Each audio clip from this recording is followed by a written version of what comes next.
بسم اللہ الرحمن الرحیم۔ السلام علیکم معزز سامعین، امید ہے آپ سب خیریت سے ہوں گے۔ آج کا موضوع ہے سخاوت۔ قرآن مجید میں ارشاد خداوندی ہے فَأَمَّا مَنْ أَعْطَىٰ وَاتَّقَىٰ وَصَدَّقَ بِالْحُسْنَىٰ فَسَنُيَسِّرُهُ لِلْيُسْرَىٰ۔ پس جس نے راہ خدا میں مال دیا اور تقوی اختیار کیا اور اچھی بات کی تصدیق کی، پس ہم اسے جلد ہی آسانی کے اسباب فراہم کریں گے۔ رسول اکرم صلی اللہ علیہ وآلہ وسلم کا ارشاد ہے، تمہارے دین سے سخاوت اور حسن خلق ہی مشابہت رکھتی ہے۔ سخاوت انبیاء کا کردار ہے، سخاوت دین کا ستون ہے اور سخاوت یقین کی شعاع ہے۔ پیغمبر اکرم صلی اللہ علیہ وآلہ وسلم نے ارشاد فرمایا کہ اولیاء اللہ فطری طور پر سخی ہوتے ہیں۔ مومن کو چاہیے کہ اس فضیلت میں ان کی مشابہت اختیار کرے، بلند ہمتی کے ساتھ بخشش کرے، اللہ کے راستے میں مساکین، غریب، رشتہ داروں اور مستحقین کی مدد کرے۔ بہتر یہ ہے کہ سخاوت ایسی چیز سے کی جائے جو انسان کو زیادہ پیاری ہو، مثلاً اچھی خوراک، اچھا لباس کسی کو پہنا دے۔ سخاوت کے بعد پھر انسان کسی پر بھی اپنا احسان نہ جتلائے۔ سخی شخص کو چاہیے کہ اپنے آپ کو ایک امین شخص کے طور پر تصور کرے۔ جس طریقے سے امین امانت واپس کرنے کے بعد اپنا احسان نہیں جتاتا، اسی طرح سے سخی شخص کو بھی چاہیے کہ کسی پر سخاوت کر کے اس پر احسان نہ جتلائے۔ ہر انسان کو یہ سوچنا چاہیے کہ وہ اپنی زندگی ہی میں اپنے مال سے راہ خدا میں سخاوت کرے، بجائے اس کے مرنے کے بعد اس کے ورثاء اس کے مال میں سے راہ خدا میں خرچ کریں گے بھی یا نہیں۔ اگر وہ اس مال میں سے خرچ کریں بھی صحیح تو اس کا ثواب ان کو ملے گا، نہ کہ صاحب دولت کو۔ کسی نے حاتم طائی سے پوچھا کہ کیا تو نے اپنے سے بڑا سخی بھی دیکھا ہے؟ حاتم طائی نے کہا کہ جی ہاں۔ لوگوں نے پوچھا کہ کہاں دیکھا؟ حاتم طائی نے کہا کہ ایک دفعہ میں بیابان میں گیا اور صحرا میں مجھے ایک خیمہ دکھائی دیا۔ میں اس خیمے میں گیا، وہاں پر ایک بوڑھی عورت بیٹھی ہوئی تھی اور خیمے کے پیچھے ایک چھوٹا سا بکرا باندھا ہوا تھا۔ بوڑھی عورت میرے پاس آئی، اس نے میرے گھوڑے کی لگام پکڑی اور میں نیچے اترا۔ اس کا بیٹا آ گیا، اس نے بڑی گرمجوشی سے میرا استقبال کیا۔ اس بڑھیا نے اپنے بیٹے سے کہا کہ بیٹا اٹھو، اپنے مہمان کے لیے کچھ کھانے پینے کا انتظام کرو اور اس بکرے کو ذبح کرو۔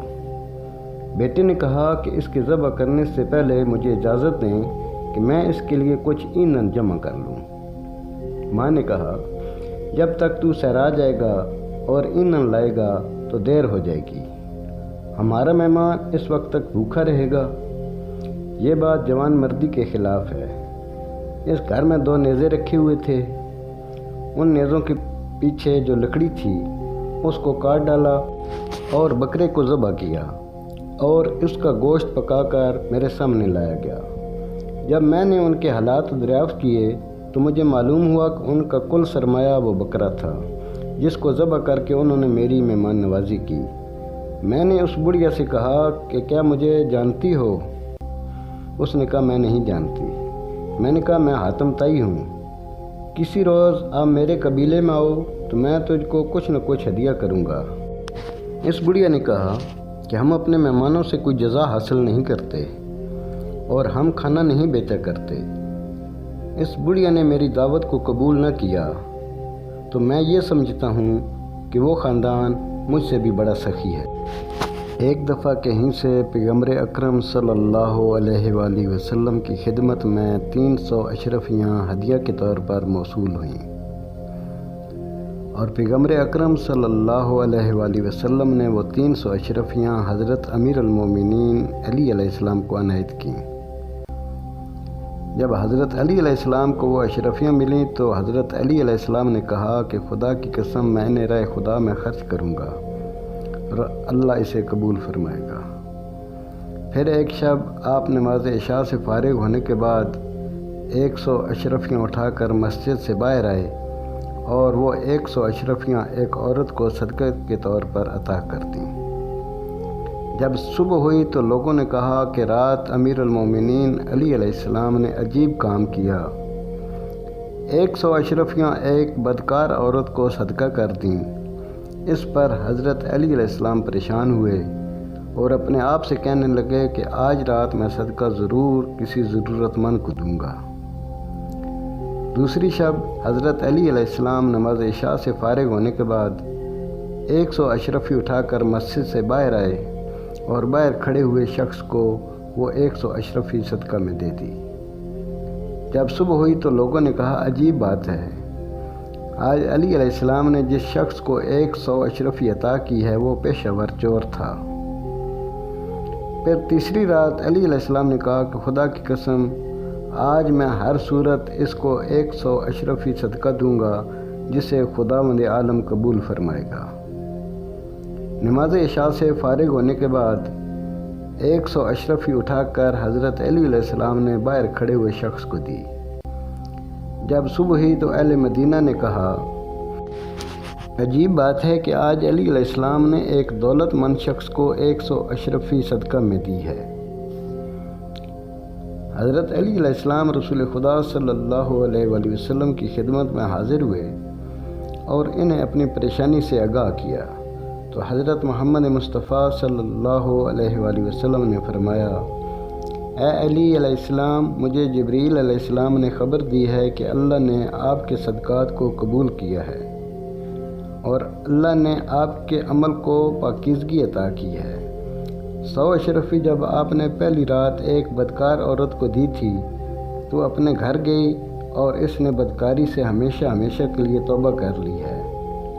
اب بھی اس کے پاس وہ 100 اشرفی موجود ہے، اب وہ کسی سے نکاح کی خواہش مند ہے۔ دوسری رات جو آپ نے 100 اشرفی ایک شخص کو دی تھی وہ واقعی ایک چور تھا، لیکن اب اس نے توبہ کر لی ہے اور اس 100 اشرفی سے کاروبار کرنے کا سوچ رہا ہے۔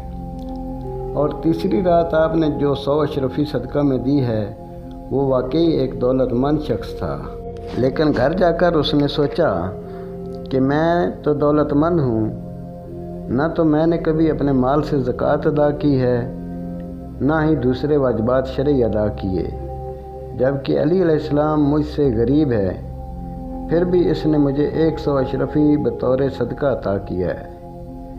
یہ سوچ کر اس نے کئی سالوں کا حساب کر کے زکوٰۃ کا حساب بنایا اور اسے راہ خدا میں خرچ کر دیا۔ اللہ تعالیٰ نے تمہارے اس عمل کو قبول فرمایا اور آپ کی شان میں یہ آیت نازل کی ہے۔ ایسے لوگ جنہیں تجارت اور خرید و فروخت، ذکر خدا اور قیام نماز اور ادائیگی زکوٰۃ سے غافل نہیں کرتی، وہ اس دن سے خوف کھاتے ہیں جس میں قلب و نظر منقلب ہو جائیں گے۔ مزید اچھی ویڈیوز دیکھنے کے لیے ہمارے چینل کو لائک کریں، سبسکرائب کریں اور شیئر کریں۔ شکریہ۔